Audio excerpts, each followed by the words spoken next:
Hello everyone, नमस्कार। Welcome to Monk tutorial. दोस्तों, आज के इस वीडियो लेक्चर में हम जानेंगे छत्तीसगढ़ के प्राकृतिक विभाजन के या फिर भौतिक विभाजन के बारे में। इससे पहले वाले सेशन में छत्तीसगढ़ को हम लोगों ने चार मुख्य रूप से बांटा था: पूर्वी बघेलखंड का पठार, जसपुर सामरी पाट प्रदेश, दंडकारण्य का पठार और छत्तीसगढ़ का मैदान।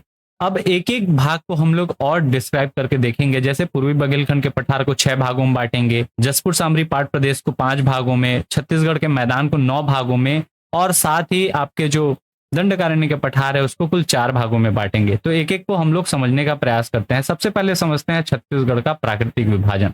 तो छत्तीसगढ़ को कुल हम लोग कितने भागों में बांटेंगे? तो याद रखिएगा, कुल 24 भागों में बांटेंगे। ये दिमाग में याद रखिएगा। पहले जो बांटे हैं वो कितना भागों में बांटे हैं? 4 भागों में, जिसमें से एक आपका आता है पूर्वी बघेलखंड का पठार, दूसरा आता है जसपुर सामरी पाट प्रदेश, तीसरा छत्तीसगढ़ का मैदान और चौथा है दंडकारण्य का पठार।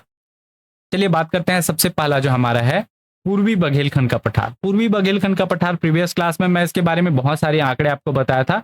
थोड़ा सा मैं रिवाइज करा देता हूं। इसका जो प्रतिशत है वो कितना है? 16.16% है। इसका क्षेत्रफल अगर पूछा जाए तो 21,863 वर्ग किलोमीटर क्षेत्रफल में फैला हुआ है पूर्वी बघेलखंड का पठार। ठीक है। इसमें गुड़वाना क्रम की चट्टानें पाई जाएंगी और इसका जो उपनाम है वो याद रखिएगा, पूर्वी बघेलखंड के पठार को सरगुजा बेसिन के नाम से भी जाना जाता है। ठीक है। इसमें किस प्रकार की चट्टानें मिलेंगी? तो हमको गुड़वाना क्रम की चट्टानें मिलेंगी। साथ ही इसमें कौन कौन से खनिज प्राप्ति होगी? तो मुख्य रूप से कोयला खनिज की प्राप्ति यहां से होती है। ठीक है। इसका जो ढाल है वो उत्तर की ओर है। इसमें लाल पीली प्रकार की मिट्टी पाई जाती है और साथ ही इसकी जो ऊंची चोटी है उसका नाम है देवगढ़। देवगढ़ चोटी जो है, देवगढ़ की पहाड़ी सबसे ऊंची चोटी है। ठीक है। जिसकी चोटी का नाम जो है लीलावनी चोटी है, 1033 मीटर। ये कैमूर पर्वत का ही हिस्सा है। क्लियर है। पूर्वी बघेलखंड के पठार में मैं जितनी पहाड़ियां आपको बताया हूं, पर्वत और पहाड़ियों वाले सेशन को आपने देखा होगा, तो यहाँ मैं बहुत सारी पर्वतें और पहाड़ियां बताया हूं। उसके अलावा पूर्वी बघेलखंड के पठार में और कुछ पहाड़ियां आती हैं, जिसमें से आपको मुस्की पहाड़ी, इसके अलावा तंजारा राजपुरी पहाड़ी, धोबोताल पहाड़ी, बद्रा पहाड़ी, जतर सुखा पहाड़ी, रेनडाहा पहाड़ी, उमारता पहाड़ी और सोनहट पहाड़ी। ये सब पहाड़ियां जो हैं ये बहुत इंपॉर्टेंट पहाड़ियां हैं, जो किसके अंतर्गत आती हैं? पूर्वी बघेलखंड के पठार के अंतर्गत। जो मुख्य पहाड़ियां हैं मैं उनके बारे में आपको ऑलरेडी कवर करा चुका हूं। अब इसको समझते हैं पूर्वी बघेलखंड के पठार का विभाजन। ठीक है। तो इस प्रदेश को उत्तर से दक्षिण की ओर हम लोग कुल 6 प्रकार से हम लोग बांट सकते हैं। कौन कौन सा? सबसे पहला होता है सोहागपुर बेसिन, दूसरा कन्हार बेसिन, तीसरा रिहंद बेसिन, चौथा देवगढ़ की पहाड़ी, पांचवा है हसदोरामपुर बेसिन और अंतिम है सरगुजा बेसिन। याद रखिएगा, ये जो बेसिन है ये उनकी नदियों के कारण होता है। सोहागपुर बेसिन एक नदी के कारण है, कन्हार बेसिन एक नदी के कारण है, रिहंद बेसिन एक नदी के कारण है और सरगुजा बेसिन भी नदी कारण। जब भी नदी वाला रहेगा तो वो क्या बनाएगी? बेसिन बनाएगी। ठीक है। जैसे महानदी बेसिन बोलते हैं, इंद्रावती नदी बेसिन बोलते हैं, गंगा नदी बेसिन बोलते हैं, इस प्रकार का। ठीक है। तो सोहागपुर बेसिन जो है वो बेसिकली याद रखिएगा ये पश्चिमी बघेलखंड का हिस्सा है, लेकिन उसका कुछ हिस्सा हमारे छत्तीसगढ़ वाले इस वाले क्षेत्र में आता है, इसलिए हम लोग इसको भी क्या कर लेते हैं? रीड कर लेते हैं। उसके अलावा यहाँ आपको मिलेगा रिहंद बेसिन, यहाँ मिलेगा कन्हार बेसिन, इसके नीचे आपको मिलेगा देवगढ़ की पहाड़ी, यहाँ मिलेगा हसदेवरामपुर बेसिन और यहाँ ये है आपका सरगुजा बेसिन। चलिए एक एक को कवर करते हैं। सबसे पहले बात करते हैं सोहागपुर बेसिन। आप एरिया देख रहे होंगे, मैप में एरिया मैं बता रहा हूं। तो ये बेसिन जो है ये बेसिकली छत्तीसगढ़ राज्य के अंतर्गत नहीं आता है। ठीक है। यह बेसिन छत्तीसगढ़ राज्य के अंतर्गत मुख्यतः नहीं आता है। यह पश्चिम बघेलखंड के पठार का हिस्सा है। ठीक है। पूर्वी बघेलखंड के पठार को हम लोग अध्ययन कर रहे हैं, लेकिन कुछ हिस्सा इसका आता है। मनेन्द्रगढ़, चिरमिरी, भरतपुर जिले का कुछ हिस्सा आपके किस में आता है? सोहागपुर बेसिन के अंतर्गत आता है, अर्थात यहाँ की जो नदियां रहती है वो उसमें प्रवाहित होती हैं। क्लियर है। अब बात करते हैं सोहागपुर बेसिन के बाद अगला जो हमारा है रिहंद बेसिन, जिसको सिंगरौली बेसिन के नाम से जाना जाता है। और उसका एरिया आप यहाँ देख पा रहे होंगे, ये जो है येलो कलर में, ये आपका कौन सा है? रिहंद बेसिन या सिंगरौली बेसिन। इसकी जो औसत ऊंचाई है याद रखिएगा 300 से 450 मीटर है, जो वडरफनगर तहसील बलरामपुर में फैला हुआ है। यह देवगढ़ की पहाड़ियों के ठीक उत्तर में है। इसके अलावा कन्हार बेसिन के पश्चिम में और राज्य के उत्तरी सीमांत में इसकी अवस्थिति है। तो रिहंद बेसिन को अगर हम लोग देखें तो इसके जस्ट नीचे क्या है? तो याद रखिएगा देवगढ़ की पहाड़ी। मैं आपको पहले ही बताया था, यह देवगढ़ पहाड़ी के ठीक उत्तर में है। कौन सा बेसिन? रिहंद बेसिन, जिसको एक और नाम से जाना जाता है सिंगरौली बेसिन। यह किसके पश्चिम में स्थित है? तो कन्हार बेसिन का। अर्थात रिहंद बेसिन के पूर्व में क्या है? कन्हार बेसिन है। दक्षिण में क्या है? देवगढ़ की पहाड़ी है। या ये बोल सकते हैं देवगढ़ की पहाड़ी के उत्तर में रिहंद बेसिन है और कन्हार बेसिन के पश्चिम में रिहंद बेसिन है। रिहंद बेसिन को ही याद रखिएगा सिंगरौली बेसिन के नाम से जाना जाता है, जिसकी औसत ऊंचाई 300 से लेकर 450 मीटर है। रिहंद बेसिन के बाद अब हम लोग पहुंच जाते हैं, अगला जो हमारा बेसिन है वो है कन्हार बेसिन। कन्हार बेसिन जो है ये कन्हार नदी द्वारा निर्मित बेसिन है, इसलिए इसको इसका नाम नदी के कारण दे दिया गया है कन्हार बेसिन। सेम रिहंद के केस में था, ठीक है, रिहंद नदी द्वारा निर्मित बेसिन को रिहंद बेसिन कहा जाता है। इसकी जो औसत ऊंचाई है वो याद रखिएगा 300 से लेकर 450 मीटर है और बलरामपुर जिले के रामानुजगंज क्षेत्र में ये आपका कन्हार बेसिन स्थित है।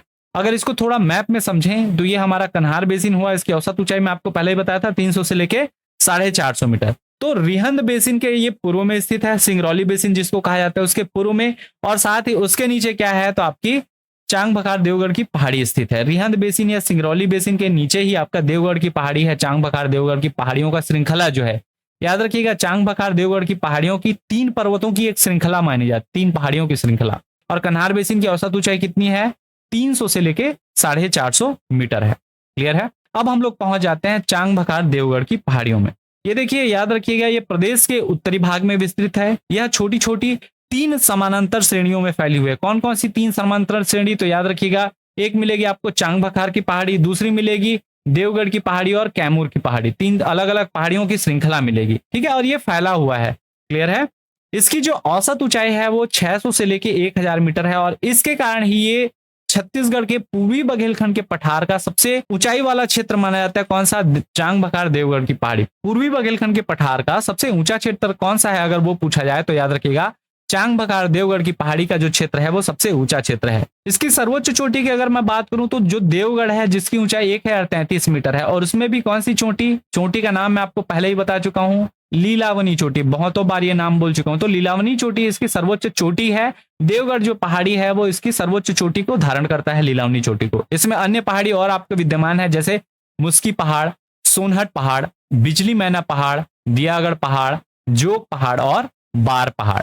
तो पहाड़ पर्वत जो बताया था उसमें याद रखिएगा इस वाले क्षेत्र में ये पर्टिकुलर पहाड़ मिलेंगे। कौन कौन से, मुस्की पहाड़, सोनहत पहाड़, बिजली मैना पहाड़, दियागढ़ पहाड़, जोग पहाड़ और बार पहाड़।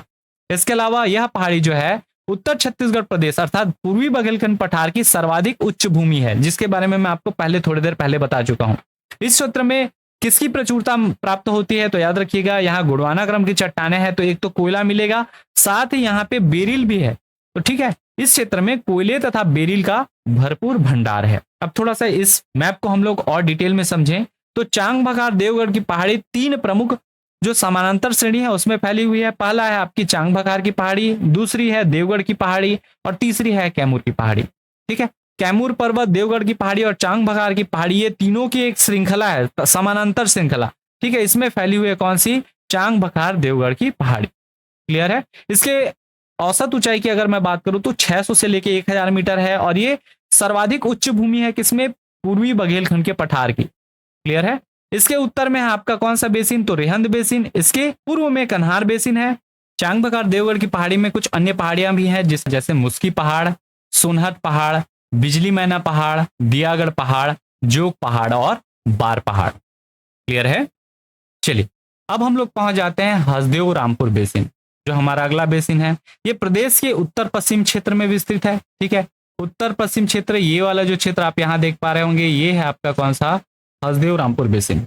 हसदेव नदी के कारण ये बना गया है, इसको कहीं कहीं हसदो रामपुर बेसिन भी लिखा रहता है। तो इसकी स्थिति कैसी है, तो इसके उत्तर में देवगढ़ की पहाड़ी है, उत्तर पूर्व में सरगुजा बेसिन है, दक्षिण पूर्व में कोरबा बेसिन है और छुरी उदयपुर की पहाड़ी है और साथ ही दक्षिण पश्चिम में पिंडरा लोरमी का पठार स्थित है। अब ऐसे बोलने से ये समझ नहीं आता, इसको मैं मैप के माध्यम से आपको समझाता हूं। ठीक है, इसकी औसत ऊंचाई की मैं अगर बात करूं तो 450 मीटर है। मैप में देखें तो ये हसदेव रामपुर जो बेसिन है इसके उत्तर में क्या है, तो इसके उत्तर में है आपकी देवगढ़ की पहाड़ी, आपको इमेज में देख पा रहे होंगे। साथ ही उत्तर पूर्व में क्या है, तो सरगुजा बेसिन, दक्षिण पूर्व में कोरबा बेसिन है और छुरी उदयपुर की पहाड़ी है। साथ ही दक्षिण पश्चिम में इसके पिंडरा लोरमी का पठार स्थित है। ठीक है, और इसकी औसत ऊंचाई 450 मीटर है। तो इस प्रकार से आपका हसदेव रामपुर बेसिन का एक लोकेशन आप देख सकते हैं। उत्तर में देवगढ़ की पहाड़ी, उत्तर पूर्व में सरगुजा बेसिन, दक्षिण पूर्व में कोरबा बेसिन और छुरी उदयपुर की पहाड़ी और दक्षिण पश्चिम में पिंडरा लोरमी का पठार स्थित है। अब बात करते हैं अगला हमारा जो बेसिन है सरगुजा बेसिन। मैप में आप देखते चलिएगा, जो बेसिन मैं बता रहा हूं वो मैप में डिफाइन किया गया है। इसे पूर्वी बघेलखंड का पठार का मध्यवर्ती उच्च भूमि भी कहा जाता है। सरगुजा बेसिन को ही मध्यवर्ती उच्च भूमि या उच्च मैदान कहा जाता है। ठीक है, इसकी जो औसत ऊंचाई है वो 400 से लेके 500 मीटर है। इसी के मध्य से रेहर और घुनघुट्टा नदी दक्षिण से उत्तर की ओर प्रवाहित होती है। सरगुजा बेसिन से कौन कौन सी दो नदी प्रवाहित होती है उत्तर की ओर? तो रेहर और घुनघुट्टा नदी। घुनघुट्टा याद रखिएगा आपकी रिहंद की सहायक नदी है। ठीक है, इसके दक्षिण पूर्व में पाट प्रदेश है जिसमें मैन पाट, जारंग पाट, सामरी पाट, जसपुर पाट और दक्षिण पश्चिम में हसदेव रामपुर बेसिन जुड़ा हुआ है। दक्षिण पश्चिम भाग में तोंगलेवा, दूला पहाड़ और पतर्रा हिल तथा उत्तर में चिरवेन और हराई पहाड़ी अवस्थित है। अब इसको मैप के माध्यम से मैं फिर आपको डेटा को बता दूं जो आपका अवस्थिति का है, कहां कहां इसकी कौन सा स्थिति है। ठीक है, तो उसको अगर हम लोग समझें तो आपके सरगुजा बेसिन को ही क्या कहा जाता है? मध्यवर्ती उच्च भूमि कहा जाता है। क्लियर है? दक्षिण पूर्व में आपका पाट प्रदेश मैन पाट है। ठीक है, इसके अलावा जसपुर पाट, लहसुन पाट और सामरी पाट, ये सभी जो पाट प्रदेश हैं वो सरगुजा बेसिन के किस क्षेत्र में है? तो याद रखिएगा दक्षिण पूर्व में है। इसके अलावा इसके दक्षिण पश्चिम में देखा जाए तो हसदेव रामपुर बेसिन है, साथ ही उत्तर पश्चिम में आपके देवगढ़ की पहाड़ी, उत्तर में हराई पहाड़ी और चिरवेन पहाड़ी है। पहाड़ियों में अगर हसदेव रामपुर बेसिन के नीचे की ओर जाए तो हम लोग दक्षिण पश्चिम क्षेत्र में ही तोंगलेवा, पतर्रा और दुला पहाड़ी, ये तीनों पहाड़ जो हैं वो स्थित हैं किसके? सरगुजा बेसिन के। ठीक, तो दक्षिण पूर्व अगर पूछा जाए तो कौन कौन सा है? पाट प्रदेश है, मैन पाट, लहसुन पाट, सामरी पाट और जसपुर पाट। उत्तर में हराई पहाड़ी, चिरवेन पहाड़ी, उत्तर पश्चिम में देवगढ़ की पहाड़ी, दक्षिण पश्चिम में हसदेव रामपुर बेसिन और साथ ही जो दक्षिण पश्चिम है उसमें तोंगलेवा, पतर्रा हिल और दूला पहाड़ स्थित है। क्लियर है? इसके अलावा सरगुजा बेसिन के दक्षिण में जो है वो छुरी उदयपुर की पहाड़ी स्थित है और इसकी औसत ऊंचाई, सरगुजा बेसिन की औसत ऊंचाई 400 से लेके 500 मीटर है। यही सरगुजा बेसिन से दो नदियों का उद्गम होता है आपके, एक है घुनघुट्टा नदी जो रिहंद की सहायक नदी है और एक है रेहर नदी। ये दोनों नदियां सरगुजा बेसिन से दक्षिण से उत्तर की ओर प्रवाहित होती हैं। क्लियर है? तो कुल मिलाकर पूर्वी बघेलखंड के पठार में हम लोगों ने इन 6 क्षेत्रों को देखा। सबसे पहला हम लोगों ने जाना सुहागपुर बेसिन का, दूसरा जाना रिहंद बेसिन जिसको सिंगरौली बेसिन के नाम जाना जाता है, तीसरा कन्हार बेसिन, चौथा हम लोगों ने जाना चांग भखार देवगढ़ की पहाड़ियां, पांचवा हसदो रामपुर बेसिन और छठवां और अंतिम था सरगुजा बेसिन। इन 6 बेसिनों के बारे में हम लोगों ने समझा। सोहागपुर बेसिन याद रखिएगा ये पश्चिमी बघेलखंड के पठार का हिस्सा है, लेकिन कुछ हिस्सा इसमें आता है तो इसको पढ़ लेते हैं। इसके बाद रिहंद नदी द्वारा निर्मित बेसिन को रिहंद बेसिन, कन्हार और उसकी सहायक नदियों द्वारा निर्मित बेसिन को कन्हार बेसिन कहा जाता है। ठीक है, चांग भखार देवगढ़ की जो पहाड़ी है ये याद रखिएगा ये सबसे उच्च भूमि मानी जाती है। ठीक है, सर्वाधिक उच्च भूमि कौन सी है? ये वाली क्षेत्र है। इसके अलावा हसदेव रामपुर जो बेसिन है इसकी अवस्थिति में मैं बताया आपके देवगढ़ चांग भखार की पहाड़ी जो है उसके नीचे दक्षिण में है और सरगुजा बेसिन के पश्चिम में क्या है? हसदेव रामपुर बेसिन है। और अंतिम जानते हैं सरगुजा बेसिन। सरगुजा बेसिन को एक और नाम से जाना जाता है, इसको कहा जाता है मध्यवर्ती उच्च भूमि। मध्यवर्ती उच्च भूमि, ये चीज ध्यान रखिएगा। सरगुजा बेसिन को ही क्या कहा जाता है? मध्यवर्ती उच्च भूमि।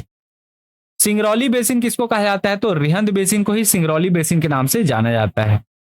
क्लियर है? तो इस प्रकार से हम लोगों ने इन 6 भागों को देखा किसके अंतर्गत? तो पूर्वी बघेलखंड के पठार। पूर्वी बघेलखंड के पठार को 6 भागों में बांटे हैं। फिर से एक बार रिवाइज करा दे रहा हूं। सोहाग बेसिन, रिहंद बेसिन जिसको सिंगरौली बेसिन बोलते हैं, इसके अलावा कन्हार बेसिन, चांग भखार देवगढ़ की पहाड़ी, हसदो रामपुर बेसिन और सरगुजा बेसिन। चलिए, यहां तक क्लियर हो गया हमारा पूर्वी बघेलखंड का पठार। अब बात करते हैं जसपुर सामरी पाट प्रदेश, जिसका प्रतिशत कितना था मैं आपको कल ही बताया था, 4.59% क्षेत्र में फैला हुआ है। इसका जो क्षेत्रफल है वो 6208 वर्ग किलोमीटर है। इसमें दक्कन ट्रैप प्रकार की चट्टानें पाई जाती हैं। साथ ही इसमें जो खनिज है वो मुख्य खनिज के रूप में बॉक्साइट की प्राप्ति होती है। इसका ढाल दक्षिण पूर्व की ओर है और इसमें लैटेराइट प्रकार की मिट्टियां पाई जाती हैं। इसकी जो सर्वोच्च चोटी है वो छत्तीसगढ़ की सर्वोच्च चोटी है। ठीक है, छत्तीसगढ़ की सर्वोच्च चोटी कौन सी है? तो गौर लाटा, जिसकी ऊंचाई 1225 मीटर है, सामरी पाट प्रदेश के अंतर्गत आता है, जो कि जसपुर सामरी पाट प्रदेश का एक पार्ट है। क्लियर है? जसपुर सामरी पाट प्रदेश को हम लोग कुल 5 भागों में बांटते हैं। ठीक है, इसको भी दक्षिण से उत्तर से दक्षिण की ओर इस प्रकार हम लोग क्रम बिठाते हैं। जैसे पहला है सामरी पाट। सामरी पाट को याद रखिएगा, इसको यहाँ पे इसका अवस्थिति है, इसको कहा जाता है ऊपर घाट। सामरी पाट को क्या कहा जाता है? ऊपर घाट। और छत्तीसगढ़ का सर्वोच्च शिखर जो है गौर लाटा वो इसी सामरी पाट प्रदेश में है। दूसरा है जारंग पाट, तीसरा पंडरा पाट, चौथा मैन पाट और पांचवा और अंतिम है जसपुर पाट। जो छत्तीसगढ़ के जसपुर सामरी पाट प्रदेश का सबसे बड़ा पार्ट है। ठीक है, ये सबसे बड़ा है जिसे नीच घाट कहा जाता है। और सामरी पाट क्या है, सबसे ऊंचा है जिसे ऊपर घाट कहा जाता है। ठीक है, ये क्रम आपको अगर याद रहता है, सामरी पाट, जारंग पाट, पंडरा पाट, मैन पाट और जसपुर पाट, तो जब ऊपर में आ रहा है उसको ऊपर घाट बोलेंगे और जो नीचे में आ रहा है उसको नीच घाट बोलेंगे। वास्तव में ये घाट जो है ये क्रम के कारण ऊपर घाट और नीचे घाट नहीं हुआ है, याद रखिएगा, उनके हाइट के कारण ये हाइटेड है, इसलिए इसको ऊपर घाट बोल देते हैं, ऊंचा है। और ये सबसे बड़ा है लेकिन उतना ऊंचाई नहीं है जसपुर पाट का। ठीक है, बड़ा भले ही है लेकिन ऊंचाई उतना नहीं है सामरी पाट या जारंग पाट की तुलना में, इसलिए इसको नीच घाट कहा जाता है। चलिए एक एक को समझते हैं। सबसे पहले बात करते हैं सामरी पाट। जसपुर सामरी पाट प्रदेश का यह सबसे ऊंचा पाट प्रदेश है। ठीक है, छत्तीसगढ़ का बोल सकते हैं सबसे ऊंचा पाट प्रदेश कौन सा है, जसपुर सामरी पाट में प्रदेश में सामरी पाट। इसका पूर्वी भाग अधिक ऊंचा है जिसे क्या कहा जाता है, जमीर पाट कहा जाता है। अब ये सामरी पाट को हम लोग इस टाइप से ये बांटते हैं, तो ये हो गया पूर्व। ठीक है, इस पूर्व को कहा जाता है जमीर पाट और ये सामरी पाट है। और ये जो पश्चिम है इसको कहा जाता है लहसुन पाट। याद रखिएगा, इसके पश्चिमी भाग को लहसुन पाट कहा जाता है। तो ये लसाज करके याद रख लीजिएगा, जैसे एक होता है मसाज, दूसरा होता है लसाज। ल किधर आएगा तो याद रखिएगा ये पश्चिम में आएगा और ज किधर आएगा तो ये पूर्व में आएगा। ठीक है, मसाज नहीं है, ये क्या है, लसाज है। ज से जमीर पाट जो किस ओर रहेगा, पूर्वी भाग रहेगा। और ल से क्या होगा, लहसुन पाट जो पश्चिम भाग में रहेगा। क्लियर है। छत्तीसगढ़ की जो सबसे ऊंची चोटी है गौर लाटा, जिसकी ऊंचाई 1225 मीटर है, इसी सामरी पाट प्रदेश में स्थित है। और इसकी जो औसत ऊंचाई है वो 600 से लेकर 750 मीटर है। और इसका जो कुल क्षेत्रफल है वो याद रखिएगा 2225 वर्ग किलोमीटर में फैला हुआ है। इसका जो एरिया है, ठीक है, एरिया देखा जाए तो वो कितना है, 2225 वर्ग किलोमीटर, किसका, सामरी पाट प्रदेश का। अब इसको मैप में थोड़ा मैं अगर समझाऊं, जो सामरी पाट है ये हमारा क्या हो गया, सामरी पाट, जिसको ऊपर घाट के नाम से जाना जाता है। इसके पश्चिम में है लहसुन पाट और पूर्व में है जमीर पाट। इसके अलावा दो अलग अलग और पठार इसी सामरी पाट के अंतर्गत आते हैं। एक होता है खुरिया पठार और दूसरा जसपुर पठार। याद रखिएगा, जसपुर पाट में जसपुर पठार नहीं आता, सामरी पाट के अंतर्गत जसपुर पठार आता है। पहला खुरिया पठार और दूसरा जसपुर पठार। ठीक है, तो खुरिया पठार में जो 5 मुख्य रूप से चोटी मिलती है, पहाड़ी मिलती है, तेंदुपाता, भंवर पहाड़, बुर्जुडीह, इसके अलावा पंडरा पाट और सुलेसा पहाड़ी, ये सभी खुरिया पठार की चोटियां हैं। और ये खुरिया पठार किसके अंतर्गत आता है, तो सामरी पाट प्रदेश के अंतर्गत। इसी के अंतर्गत एक और पठार आता है जिसको कहा जाता है जसपुर पठार। जसपुर पठार में कुल 7 मुख्य पहाड़ियां मिलती हैं, जिसमें लाकी पहाड़ी, इसके अलावा कुरंग पहाड़ी, गढ़ पहाड़, केन कछार, सीनीगुआ पहाड़, डूंगर पहाड़ और गोरा घाट, ये जो पहाड़ियां हैं ये जसपुर पठार की चोटियां हैं। तो सामरी पाट को हम लोग 4 भागों में पढ़ सकते हैं। कौन कौन सा, एक है लहसुन पाट, दूसरा जमीर पाट, तीसरा खुरिया पठार और चौथा जसपुर पठार। ठीक है, पहला, ये दूसरा, ये तीसरा और ये चौथा। सामरी पाट को भी अगर बांटे तो 4 भागों में बांट सकते हैं। पूर्वी भाग जमीर पाट है, पश्चिमी भाग लहसुन पाट है और इसी के अंतर्गत खुरिया पठार और जसपुर पठार आते हैं। लोगों को कंफ्यूजन होता है जसपुर पठार जसपुर पाट का हिस्सा होगा, तो ऐसा नहीं है। जसपुर पठार किसका हिस्सा है, तो सामरी पाट प्रदेश का हिस्सा है। क्लियर है। अब इसके बाद हम लोग सामरी पाट के बाद अगला पाट पहुंच जाते हैं जो है पंडरा पाट। यहां पे हमारा स्थित था क्या, सामरी पाट, अब ये आ गया पंडरा पाट। ठीक, पंडरा पाट के बारे में क्या जानना है, तो ये जो पंडरा पाट है वो जसपुर पाट के उत्तर पूर्वी भाग में स्थित है। यहाँ है जसपुर पाट ये वाला हिस्सा, तो उसके उत्तर और पूर्व वाला हिस्सा में क्या है आपका पंडरा पाट स्थित है। यहाँ की खुर्जा पहाड़ी से ईब नदी और बखुना चोटी से कन्हान नदी का उद्गम होता है। 2 प्रमुख नदियां यहाँ से निकलती हैं। ईब नदी इधर जाएगी और जो आपकी कन्हान नदी है वो इधर ऐसे बहेगी। 2 नदियां यहाँ से पंडरा पाट से निकलती हैं। एक नदी है ईब नदी और दूसरी है कन्हान नदी। ईब नदी का उद्गम स्थल कौन सी है, तो खुर्जा पहाड़ी है। और कन्हान नदी का उद्गम स्थल कहाँ है, तो बखोना चोटी है। ये चीज याद रखिएगा। क्लियर है। पंडरा पाट के बाद अगला जो हमारा पाट प्रदेश है वो है जारंग पाट। जारंग पाट कुछ नहीं है, यह पंडरा पाट का ही क्या है, एक विस्तार है, मतलब उसी का एक्सटेंडेड वर्जन है। यह कुसमी पाट का पूर्वी क्षेत्र है। ठीक है, यह छत्तीसगढ़ के बॉक्साइट का सबसे बड़ा भंडारण क्षेत्र माना जाता है। अर्थात छत्तीसगढ़ की सबसे ज्यादा बॉक्साइट कहाँ मिलेगी, तो जारंग पाट वाले क्षेत्र में मिलेगी। इसके बाद छत्तीसगढ़ का हम लोग मान के चलते हैं जो शिमला है, छत्तीसगढ़ का छोटा तिब्बत बोलते हैं, वो है मैन पाट। ठीक है, तो मैन पाट के बारे में क्या जानना है, सबसे पहला चीज, इसे प्रदेश का शिमला और छोटा तिब्बत भी कहा जाता है। यह दक्षिण में उदयपुर की पहाड़ियों से लगा हुआ है। माण नदी इसकी पूर्वी सीमा बनाती है और इसके पश्चिम में रेहर नदी प्रवाहित होती है। अभी जो आपको मैं बता रहा हूँ इसको डायग्राम में भी बताऊंगा। उदयपुर की पहाड़ियों के दक्षिण में है, याद रखिएगा छुरी उदयपुर की जो पहाड़ियां हैं, ठीक है, इसके दक्षिण में छुरी उदयपुर की पहाड़ी लगी हुई है। यहाँ पे मान नदी इसके पूर्व में सीमा बनाती है और इसके पश्चिम में रेहर नदी प्रवाहित होती है। इसके उत्तर में रिहंद की सहायक नदी घुनघुट्टा नदी दक्षिण से उत्तर की ओर प्रवाहित होती है और इस क्षेत्र में सफेद मूसली की खेती की जाती है जो औषधि रूप में उपयोग किया जाता है। ठीक है, यहाँ छत्तीसगढ़ के महत्वपूर्ण पर्यटन स्थल हैं जिसको मैं पर्यटन में और डिटेल में बताऊंगा, लेकिन अभी कुछ नाम जैसे कि टाइगर पॉइंट, ठीक, फिश पॉइंट, मेहता पॉइंट, देव प्रवाह झरना, इस प्रकार के जो झरना है वो सभी आपके कहाँ मिलेंगे, मैन पार्ट में मिलेंगे। क्लियर है। मैन पार्ट का अगर हम लोग नक्शा देखें तो मैन पार्ट को छत्तीसगढ़ का शिमला या तिब्बत कहा जाता है। ध्यान रखिएगा इसके जो दक्षिण में है वो है उदयपुर की पहाड़ी, छुरी उदयपुर की पहाड़ी। यहीं से आपकी जो घुनघुट्टा नदी है, रिहंद की सहायक नदी, वो उत्तर की ओर प्रवाहित होती है। इसकी पश्चिमी सीमा रेहर नदी और पूर्वी सीमा जो है वो मांड नदी बनाती है। तो मैन पार्ट का कुछ इस प्रकार का होगा, जिसके दक्षिण में, मैन पार्ट के दक्षिण में क्या है तो उदयपुर की पहाड़ी है। इसी से उत्तर की ओर कौन सी नदी प्रवाहित होती है, घुनघुट्टा नदी, रिहंद की सहायक नदी। पूर्वी सीमा मांड नदी बनाती है और साथ में पश्चिम में कौन सी नदी प्रवाहित हो रही है, रेहर नदी प्रवाहित हो रही है।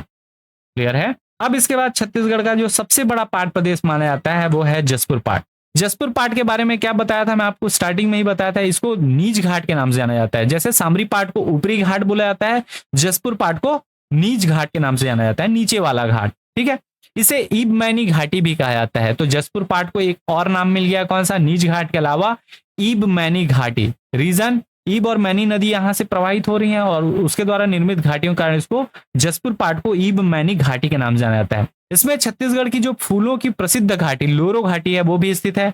इसकी ऊंचाई दक्षिण की ओर क्रमशः क्या होती है, घटती जाती है। मतलब इधर आप देखेंगे यहाँ सामरी पाट है और नीचे आएंगे तो यहाँ हाइट कम हो जा रहा है, मैदानी क्षेत्र आते जा रहा है। आप मैप में भी देखेंगे जो ब्राउन कलर है वो सभी क्या है, यहाँ जितने आपको ब्राउन दिखाई दे रहे हैं ये जैसे है, ये सभी क्या है, पहाड़ियां हैं, हाइटेड जगह है। और जो ग्रीन दिखाई दे रहे हैं ये भी आपकी पहाड़ियां हैं, यहाँ आपको पहाड़ियां मिलेंगी। और जो ग्रीन दिखाई दे रहे हैं वो मैदानी क्षेत्र है। क्लियर है।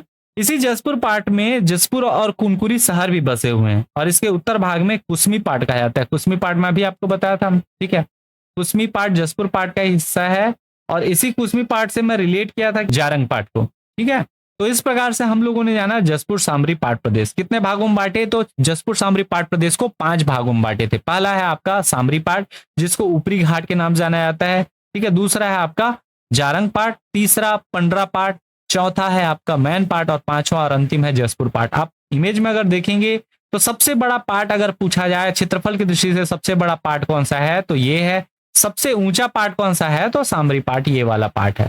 ठीक है, ये ऊंचा है और ये बड़ा है। आप इमेज में देख पाएंगे जो बड़ा है वो दिखाई दे रहा है उसका क्षेत्रफल। तो इस प्रकार से हम लोगों ने इन 5 पाटों के बारे में जाना, सामरी पाट, जारंग पाट, पंडरा पाट, मैन पाट और जसपुर पाट। इसके अलावा याद रखिएगा इसमें भी विभाजन होता है। यहां तक क्लियर है।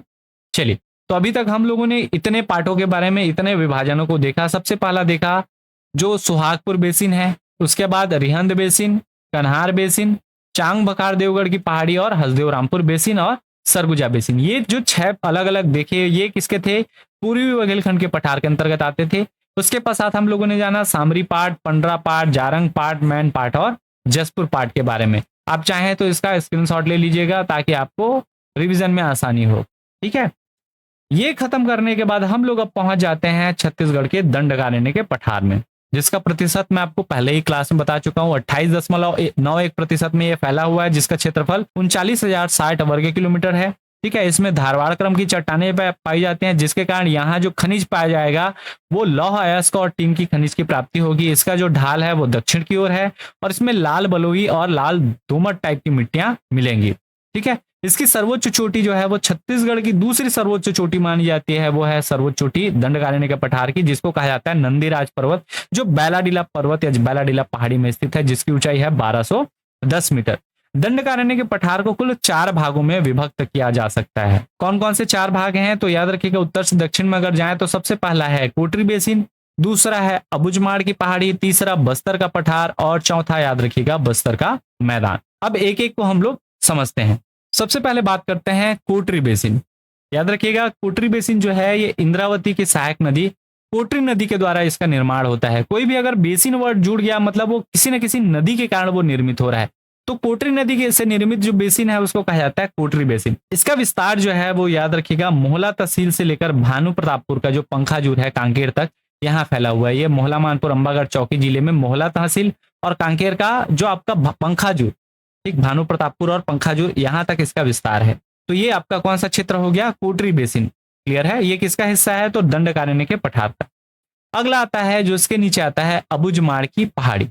अबुझमाड़ की पहाड़ी बहुत इंपॉर्टेंट है, थोड़ा सा इसको ध्यान से हम लोग देखते हैं। तो यहाँ छत्तीसगढ़ की सर्वाधिक वर्षा होने के कारण इसको छत्तीसगढ़ का चेरा पूंजी के नाम से भी जाना जाता है। अगर आपको पूछे छत्तीसगढ़ में सर्वाधिक वर्षा कहाँ होती है तो अबुझमाड़ की पहाड़ी में होती है। ठीक है, छत्तीसगढ़ का चेरा पूंजी किसे कहा जाता है? तो अबुझमाड़ की पहाड़ी को। अभी वर्तमान में चेरा पूंजी जो है वो सर्वाधिक वर्षा वहां नहीं होती, अभी सर्वाधिक वर्षा कहाँ होती है? मासिन राम में होती है। वहीं गारो खासी जयंतिया मेघालय वाले ही राज्य में स्थित है। अब देखिए जो अबुझमाड़ पहाड़ी है इसका अर्थ एक बार पूछा गया था, तो अबुझ का अर्थ क्या होता है? अज्ञात, अर्थात जिसे बूझा ना जा सके, और माड़ का अर्थ होता है पर्वत। तो अबुझमाड़ का शाब्दिक अर्थ क्या होगा अगर पूछा जाए? तो ऐसा पर्वतीय क्षेत्र जो अज्ञात हो या जिसे जाना न गया हो। यहाँ छत्तीसगढ़ की सर्वोच्च किस्म की सागौन वन पाए जाते हैं। साथ ही इसके उत्तर में कोटरी बेसिन है, पूर्व में राव घाट की पहाड़ी, अर्थात ये जो पहाड़ी है ये आप देख पा रहे होंगे, ये पहाड़ी कौन सी पहाड़ी है? राव घाट की पहाड़ी है। दक्षिण में इंद्रावती नदी, यहाँ से इंद्रावती नदी ऐसे प्रवाहित होकर ऐसे जाती है यहाँ से, ठीक है। और पूर्व में तो बोर्डिंग नदी इसके पूर्व की सीमा बनाती है, साथ ही पूर्व में ही राव घाट की पहाड़ी है। उत्तर में यहाँ पे हम लोग अभी देखे थे कोटरी बेसिन, और दक्षिण में इंद्रावती नदी इसकी सीमा बनाती है। क्लियर है? अब इसको थोड़ा मैप में अगर मैं बताऊं तो अबुझमाड़ की पहाड़ी जिसको छत्तीसगढ़ की चेरा पूंजी कहा जाता है, इसके उत्तर में आपके क्या है? तो याद रखिएगा रावघाट की पहाड़ी, इसके अलावा आपका इंद्रावती नदी दक्षिण सीमा, कोटरी बोर्डिंग नदी जो है वो पूर्वी सीमा, और कोटरी बेसिन जो है इसकी उत्तरी सीमा बनाती है। क्लियर है? अब पहुंच जाते हैं बस्तर के पठार में। याद रखिएगा बहुत लोगों को कंफ्यूजन होता है कि बस्तर का पठार और बस्तर का मैदान में। बस्तर का पठार याद रखिएगा, बस्तर के पठार में बस्तर आएगा, दंतेवाड़ा आएगा, ठीक है, कोंडागांव आएगा, इसके अलावा कुछ क्षेत्र बीजापुर के, कुछ क्षेत्र सुकमा के आएंगे। लेकिन जब बस्तर के मैदान की बात होगी तो उसमें याद रखिएगा आपके दंतेवाड़ा, सुकमा और बीजापुर आते हैं, बस्तर नहीं आता। बस्तर का मैदान बस्तर में है ही नहीं। क्लियर है? वो सुकमा और बीजापुर में है। क्योंकि पहले ये पूरा क्षेत्र बस्तर हुआ करता था, इसलिए इसको बस्तर का मैदान कहा जाता है। बस्तर के पठार का जो विस्तार है वो याद रखिएगा कांकेर, कोंडागांव, बस्तर, दंतेवाड़ा, पूर्वी बीजापुर और उत्तरी सुकमा तक है।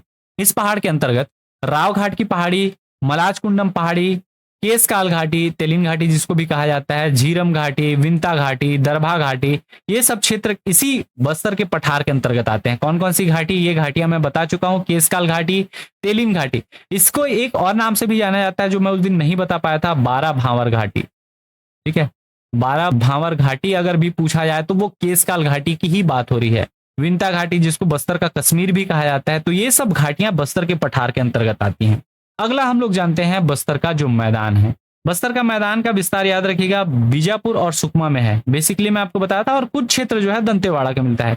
बस्तर के मैदान के अंतर्गत उसूर की पहाड़ी, अलबामा हिल्स, अलबका की पहाड़ी, ये सभी आते हैं। तो दंडकारण्य के पठार को अगर हम लोग देखें तो 4 भागों में बांटे। कौन कौन सा? पहला कोटरी बेसिन, दूसरा अबुझमाड़ की पहाड़ी, तीसरा बस्तर का पठार, और चौथा बस्तर का मैदान। पेपर में ये फंसाने के लिए बस्तर का मैदान पूछता है और ऑप्शन में बस्तर भी रहता है, तो ये ध्यान रखिएगा बीजापुर और सुकमा इन दोनों में बेसिकली फैला हुआ है बस्तर का मैदान। लेकिन बस्तर का पठार जो है वो कांकेर में भी है, कोंडागांव में भी है, ठीक है, बीजापुर का कुछ हिस्सा, दंतेवाड़ा, सुकमा का कुछ हिस्सा और बस्तर, इन सब में फैला हुआ है। नारायणपुर में आपका बस्तर का पठार नहीं मिलेगा।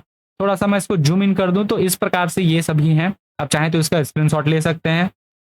चलिए अब हम लोग बस्तर के पठार के बाद हमारा जो चौथा अंतिम विभाजन देखते हैं, जो सबसे बड़ा क्षेत्र है, जो 50% क्षेत्र में पाया जाता है, और वो है कौन सा?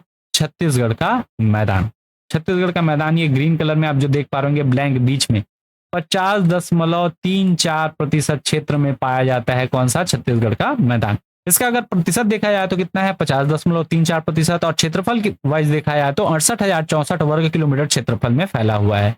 इसकी जो मुख्य चट्टान है वो कुड़प्पा क्रम की चट्टान है, और साथ ही इसमें कौन से प्रकार की खनिज मिलती है? तो कुड़प्पा क्रम की चट्टानों के कारण यहाँ चूना पत्थर और डोलोमाइट प्रायः पाए जाते हैं। इसका जो ढाल है वो पूर्व की ओर है, और यहाँ की जो मिट्टी है लाल पीली मिट्टी और काली मिट्टी पाई जाती है। इसकी सर्वोच्च चोटी याद रखिएगा छत्तीसगढ़ की तीसरे नंबर की सबसे ऊंची चोटी जो मानी जाती है वह है बदरगढ़, जो मैकल श्रेणी के अंतर्गत आती है, ठीक है, जिसकी ऊंचाई है 1176 मीटर।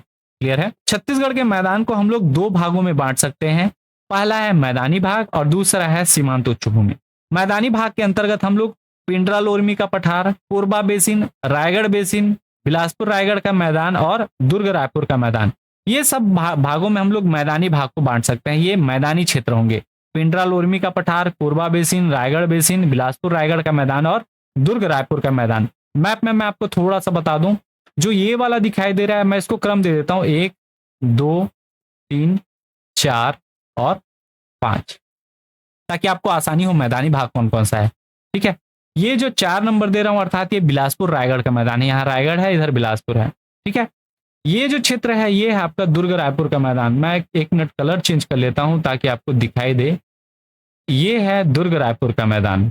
उसके अलावा इसको अगर हम लोग देखें तो ये आपका Raigarh basin, 3 number Raigarh basin है। इसके अलावा 2 नंबर जो है ये कोरबा बेसिन है और 1 नंबर जो है पिंडरा लोरमी का पठार है। क्लियर है। इतने भागों में हम लोग बांट लिए मैदानी भाग। ये जो क्षेत्र है ये मैदानी क्षेत्र है। ठीक, इसके अलावा सीमांत उच्च भूमि में कौन सी आएगी, तो छुरी उदयपुर की पहाड़ी, मैकल श्रेणी, दुर्ग राजनांदगांव उच्च भूमि और साथ ही धमतरी महासमुंद उच्च भूमि। अब जो 4 बचे हुए हैं ये, इसको मैं नंबर दे देता हूं 6 7 8 और 9। 6 जो है वो याद रखिएगा ये वाला है, यहाँ पे मैं एरो कर दिया हूं, ये 6 है, ये छुरी उदयपुर की पहाड़ी है। 7 नंबर में मैकल श्रेणी, ये वाला 7 नंबर है, यहाँ मैकल श्रेणी फैला हुआ है। 8 नंबर ये है दुर्ग राजनांदगांव उच्च भूमि और 9 नंबर ये यहाँ से धमतरी से लेकर महासमुंद तक, ये 9 नंबर है धमतरी महासमुंद उच्च भूमि। इस प्रकार से 9 अलग अलग भागों में बांटे, जिसमें से 5 क्षेत्र जो थे वो मैदानी थे, पिंडरा लोरमी का पठार। आप चाहें तो पिंडरा लोरमी के पठार को भी सीमांत उच्च भूमि के अंतर्गत ले सकते हैं। क्लियर है। लेकिन जो बेसिन वाले हैं, जितने मैदान हैं, जैसे कोरबा बेसिन, रायगढ़ बेसिन, बिलासपुर रायगढ़ का मैदान और दुर्ग रायपुर का मैदान, इन चारों को हम लोग क्या करेंगे, मैदानी भाग में ही लेंगे। अब एक एक को समझते। सबसे पहले बात करते हैं पिंडरा लोरमी का पठार। इसका विस्तार जो है मुख्यतः गौरेला, पिंडरम, मरवाही और कोरबा जिले के कुछ तहसील में है। इस पठार के अंतर्गत पलमा चोटी गौरेला, पिंडरम, मरवाही जिले के अंतर्गत आता है। लाफागढ़ जो है वो कोरबा जिले में, और चंदेली पहाड़ जो इंपॉर्टेंट है, ठीक है, इसको मैं नहीं बताया था, तो चंदेली पहाड़ कहाँ है, लोरमी में है। पिंडरा लोरमी के पठार के अंतर्गत लोरमी में आपका चंदेली पहाड़। पिंडरा लोरमी का पठार कहाँ है, तो ये याद रखिएगा, ये मैकल श्रेणी का ही ऐसा विस्तार है। मैकल श्रेणी किसका हिस्सा है, तो सतपुड़ा पहाड़ी का हिस्सा है। सतपुड़ा पर्वत श्रृंखला जो हम लोग भारत के भूगोल में पढ़ते हैं, उसका विस्तार है मैकल पर्वत श्रेणी। क्लियर है। तो ये मैकल पर्वत श्रेणी का ही विस्तार है पिंडरा लोरमी का पठार। अगला हम लोग देखते हैं वो है कोरबा बेसिन। इसके जस्ट पूर्व में है। इसको हसदेव रामपुर बेसिन के नाम से भी जाना जाता है। इसका विस्तार पिंडरा लोरमी के पठार के पूर्व में तथा छुरी उदयपुर की पहाड़ी के दक्षिण में है। कौन सा, इसका विस्तार कहाँ है, पिंडरा लोरमी के पठार के पूर्व, यहाँ देखे थे पिंडरा लोरमी का पठार ये वाला, और छुरी उदयपुर के पहाड़ी के दक्षिण में। यहाँ पे देखेंगे तो छुरी उदयपुर की पहाड़ी यहाँ पे है, उसके दक्षिण में यह है। क्लियर है। इस बेसिन का जो निर्माण है वो हसदेव और उसकी सहायक नदियों के द्वारा किया गया है। हसदेव नदी याद रखिएगा, इधर से उतरती है नीचे की ओर, ऐसे करके आएगी हसदेव नदी। तो हसदेव नदी और उसकी सहायक नदियों के द्वारा ही कोरबा बेसिन का निर्माण किया गया है, ये ध्यान रखिएगा। कोरबा बेसिन के बाद अगला हमारा देखते हैं वो है रायगढ़ बेसिन। आप मैप में ध्यान रखते चलिएगा, बेसिन जो है वो चेंज होते जा रहा है, कौन कौन सा एरिया किस बेसिन के अंदर। ठीक, जो रायगढ़ बेसिन है इसको एक और नाम जाना जाता है, चूंकि यहाँ की प्रमुख नदी है रायगढ़ शहर जो है वो केलो नदी के किनारे बसा हुआ है, इसलिए इसको केलो बेसिन के नाम से भी जाना जाता है। इसका विस्तार चंवरपुर ढाल जो कुम्हार पहाड़ है तथा सारंगढ़ पहाड़ियों के मध्य स्थित है। ठीक है, यहाँ पे आप देखेंगे तो यहाँ आपका चंवरपुर ढाल है और यहाँ पे सारंगढ़ की पहाड़ी है। ठीक, तो इनके मध्य जो बेसिन है उसको कहा जाता है कौन सा, रायगढ़ बेसिन। तो इसका निर्माण केलो और उसकी सहायक नदियों के द्वारा किया गया है, इसके कारण इसको केलो बेसिन कहा जाता है। इसका विस्तार कहाँ है, तो चंवर ढाल पहाड़ और सारंगढ़ पहाड़ियों के बीच। चंवर ढाल पहाड़ को एक और नाम जाना जाता है कुम्हार पहाड़। ठीक है, अब इसके बाद अगला बात करते हैं बिलासपुर से रायगढ़ तक फैला हुआ बिलासपुर रायगढ़ का मैदान। इसका विस्तार जो है बिलासपुर रायगढ़ का मैदान, ये बहुत बड़ा क्षेत्र माना जाता है। तो इसका विस्तार मुंगेली, बिलासपुर, जांजगीर चांपा, सक्ती, सारंगढ़, बिलाईगढ़ और रायगढ़ तक है। इसकी जो सर्वोच्च चोटी है वो दलहा पहाड़ है, 760 मीटर, जो अकलतरा के समीप है। जांजगीर चांपा में अकलतरा के समीप है आपका दलहा पहाड़, जिसकी ऊंचाई कितनी है, 760 मीटर है। वो बिलासपुर रायगढ़ के मैदान के अंतर्गत सर्वोच्च चोटी मानी जाती है। अब इसका अगर मैप में थोड़ा सा समझें, बिलासपुर रायगढ़ का मैदान, इसके उत्तर पश्चिम में आता है लोरमी का पठार। इसके अलावा दक्षिण पश्चिम में आता है मैकल श्रेणी, पश्चिम में अरपा लीलागढ़ का मैदान और दक्षिण में है आपका महानदी बेसिन। उत्तर पूर्व में हसदेव बेसिन और पूर्व में हसदेव मान नदी का मैदान। ठीक है, उत्तर पूर्व आप ले सकते हैं, ये यहाँ होगा एक्चुअली, पूर्व नहीं उत्तर पूर्व में हसदेव मान का मैदान। क्लियर है। अब अगला है दुर्ग रायपुर का मैदान। दुर्ग रायपुर के मैदान का जो विस्तार है वो पूर्वी राजनांदगांव, दुर्ग, बेमेतरा, बालोद, रायपुर, बलौदा बाजार तथा उत्तरी धमतरी का जो कुरुद तहसील है वहां तक ये फैला हुआ है, कुछ इस प्रकार से। और बेसिकली जो दुर्ग रायपुर का मैदान है इसको शिवनाथ महानदी द्वाब के नाम से जाना जाता है। ठीक है, ध्यान से देखेंगे तो यहाँ से एक नदी पानाबरस की पहाड़ी से ऐसे करके आती है, यहाँ पे शिवनाथ नदी, यहाँ से एक नदी ऐसे करके जाती है महानदी, और इन दोनों नदियों के बीच में ये बेसिकली फैला हुआ है। तो ये जो दोआब है इसको क्या कहा जाता है, शिवनाथ महानदी दोआब के नाम से जाना जाता है। क्लियर है। अगला है छुरी उदयपुर की पहाड़ी, बहुत इंपॉर्टेंट है। छुरी उदयपुर की पहाड़ी का जो विस्तार है वो दक्षिणी सरगुजा, कोरबा और उत्तरी रायगढ़, स्पेशली अगर बोला जाए तो धर्मजयगढ़ तहसील में है। ठीक है, इसमें छुरी मतरिंगा की पहाड़ी और उदयपुर की पहाड़ियां आती हैं और दोनों मिलाकर ये छुरी उदयपुर की पहाड़ी कहलाती है। अब देखिए जो छुरी पहाड़ी है उसको मैप में मैं अगर बताऊं तो छुरी पहाड़ी में याद रखिएगा इसके उत्तर पूर्व में महादेव पहाड़ है। ठीक है, और उसी के बगल में मान नदी बहते हुए जाती है। मान नदी इसके पूर्वी सीमा को निर्धारित करती है।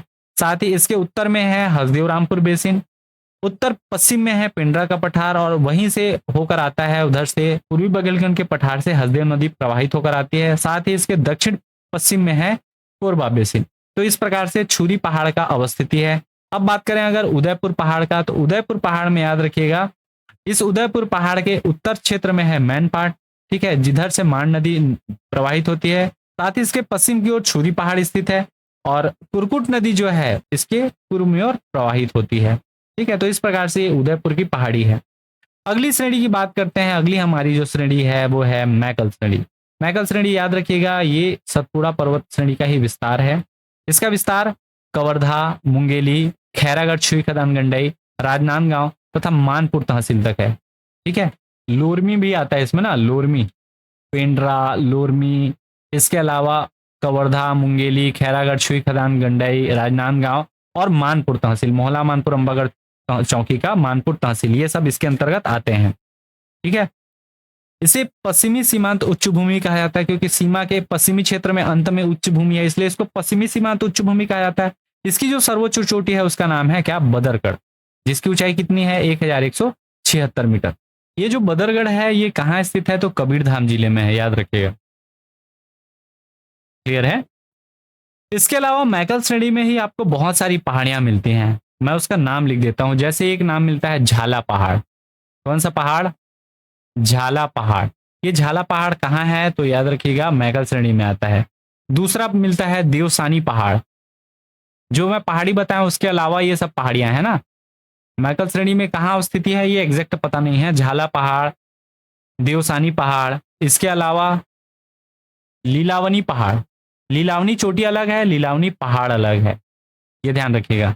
ठीक है, भरकुंड पहाड़, झाला पहाड़, देवसानी पहाड़, ठीक है, लीलावनी पहाड़, भरकुंड पहाड़ और एक है ब्रह्मणगढ़, ब्रह्मणगढ़, ब्रह्मणगढ़ पहाड़ या ब्रह्मगढ़ पहाड़। तो इस प्रकार की जो चोटियां हैं वो भी कहाँ विद्यमान है, मैकल श्रेणी में। ठीक है, और सर ये जो मैकल श्रेणी है ये किसका विस्तार है, तो आपके सतपुड़ा पर्वत का विस्तार है।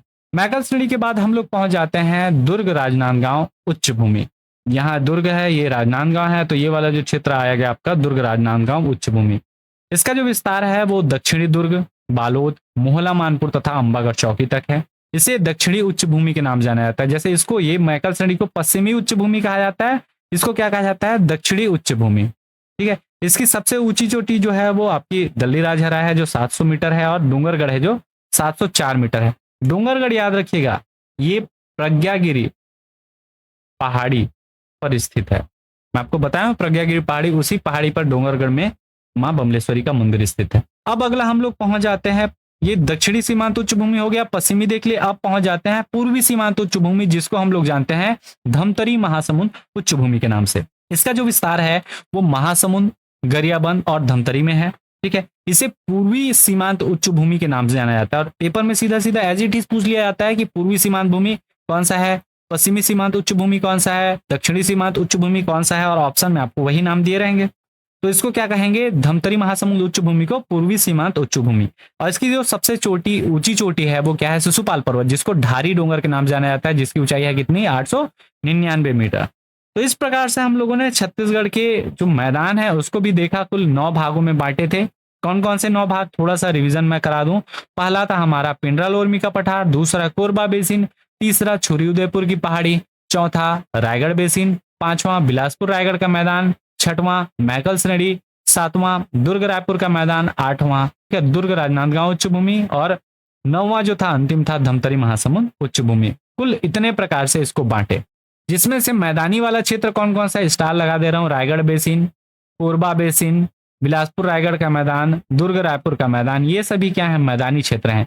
और ध्यान से देखेंगे तो आप ये पूरा देखिए, ये उच्च भूमि में आएगा, मैकल उच्च भूमि में आएगा, ये उच्च भूमि, ये उच्च भूमि, ये भी उच्च भूमि, और इधर आप देखेंगे तो इस प्रकार से ये उच्च भूमि। तो कुल मिलाकर ऐसे आप देखेंगे तो हमारा जो छत्तीसगढ़ है वो 2 लेयर में है। इसको कहा जाता है सीमांत उच्च भूमि, और बीच में है क्या, मैदान। इस मैदान में बेसिकली 4 मैदान बांटते हैं, बिलासपुर रायगढ़ का मैदान, दुर्ग रायपुर का मैदान, कोरबा का मैदान और रायगढ़ का मैदान। ठीक है, कोरबा बेसिन और रायगढ़ बेसिन, इस प्रकार से। क्लियर है? चलिए, इसको हम लोगों ने जान लिया कुल कितने प्रकार से हम लोग बांटे। मैं इसको क्विक रिवीजन अगर करा दूं, टोटल का हम लोग देखते हैं जो 24 प्रकार से बांटे हैं। पहला हम लोग देखते हैं पूर्वी बघेलखंड के पठार को। जो पूर्वी बघेलखंड के पठार है इसको हम लोग 6 भागों में बांटे हैं। कितने भागों में बांटे हैं, तो याद रखिएगा 6 भागों में। जसपुर सामरी पाट प्रदेश को 5 भागों में, दंडकारण्य के पठार को 4 भागों में, और छत्तीसगढ़ के मैदान को 9 भागों में। एक एक का देखते। सबसे पहला पूर्वी बघेलखंड के पठार को सोहागपुर बेसिन, कन्हार बेसिन, रिहंद बेसिन, देवगढ़ की पहाड़ी, हसदो रामपुर बेसिन और सरगुजा बेसिन, इन 6 भागों में बांटे। जसपुर सामरी पाट प्रदेश को कुल 5 भागों में, सामरी पाट, जारंग पाट, पंडरा पाट, मैन पाट और जसपुर पाट के नाम से बांटे। ठीक है, सामरी पाट को ऊपरी घाट कहा जाता है, जसपुर पाट को नीच घाट। ठीक, सबसे बड़ा पाट प्रदेश अगर पूछा जाए क्षेत्रफल की दृष्टि से सबसे बड़ा कौन सा है, जसपुर पाट है।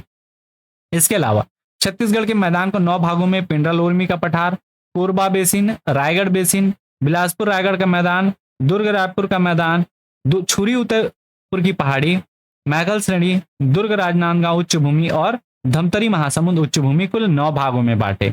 और अंतिम जो है दंडकारण्य का पठार, इसको 4 भागों में, कोटरी बेसिन, अबुझमाड़ की पहाड़ी, बस्तर का पठार और बस्तर का मैदान, इतने भागों में इसको बांटे। क्लियर है? ये अगर देखें तो ये हमारे क्या थे, पूर्वी बघेलखंड के पठार, सोहागपुर, रिहंद, कन्हार। ठीक, मैं इसको बार बार इसलिए बता रहा हूं ताकि आपको याद हो जाए, लोकेशन भी याद हो और नाम भी याद हो। पूर्वी बघेलखंड के पठार को 6 भागों में बांट दिए हम लोग। जसपुर सामरी पाट प्रदेश को 5 भागों में बांटे। छत्तीसगढ़ के मैदान को 9 भागों में बांटे और दंडकारण्य का पठार को 4 भागों में बांटे। और इस प्रकार से हम लोगों ने इतने आपके विभाजन को कर दिए हैं। आशा है कि ये जो विभाजन है और कौन कौन सी जो चोटियां थी, कैसा मिट्टी है, किस कौन कौन से क्षेत्र में पाया जाएगा, मोटा मोटी आपको इसका आइडिया हो गया होगा। ये हमारे कुछ सोशल साइट्स हैं जिसमें आप हमें फॉलो कर सकते हैं। वीडियो अगर पसंद आता है तो प्लीज वीडियो को लाइक करें, चैनल पर आप नए हैं तो चैनल सब्सक्राइब करें। मिलते हैं बहुत जल्द अगली वीडियो में, तब तक के लिए जय हिंद, जय भारत, वंदे मातरम।